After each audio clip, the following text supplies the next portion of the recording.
Everyone by now probably knows that Gregg Popovich has been around for a very long time. He joined the NBA as far as back as 1988 when he was an assistant coach under Larry Brown. But even discarding those days, he is currently the longest tenured head coach, having taken over the position for the Spurs in 1997.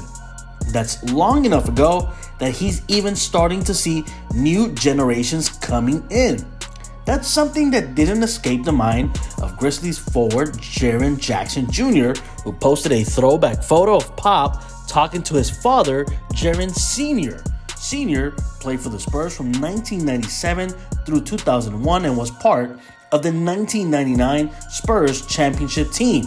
Jackson Jr. was born a couple of months after the 99 championship, so while he may not have any memory of his father being a Spur, odds are Pop saw him at some point as a baby. Seeing the same person that coached your father when you were born still doing the same job 23 years later has to be special for Jackson Jr. In the month of March, Pop clinched his win number 1,335 for the 26-year coach. He's tied with Don Nelson, who needed 31 seasons and 4 different teams to reach that total for most wins. One more San Antonio W, the only kind of victory he's ever known.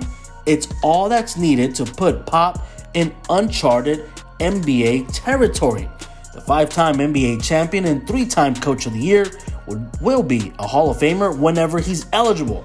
And if the Basketball Hall of Fame did actual Hall of Fame things, like having a selection process that included the possible distinction of being a unanimous choice, Popovich would surely earn that honor as well.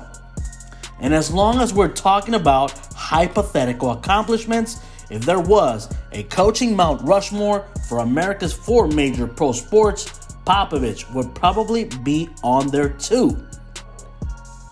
There are rumors that he could retire at the end of the season, which would be understandable because he is the oldest active NBA coach, but also a little saddening because he's the most honest pre, post, and mid-game interview coach who does it the best.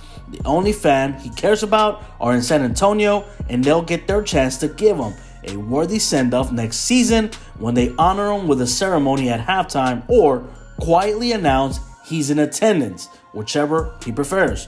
Popovich won titles, gold medals. His .658 win percentage is 6th all-time among coaches with more than 3 seasons. He took the Spurs to the playoffs 22 years straight. He's about to have more wins than anyone who's ever manned the sidelines in the NBA. The only thing left to do is make sure he leaves San Antonio better off than he found it.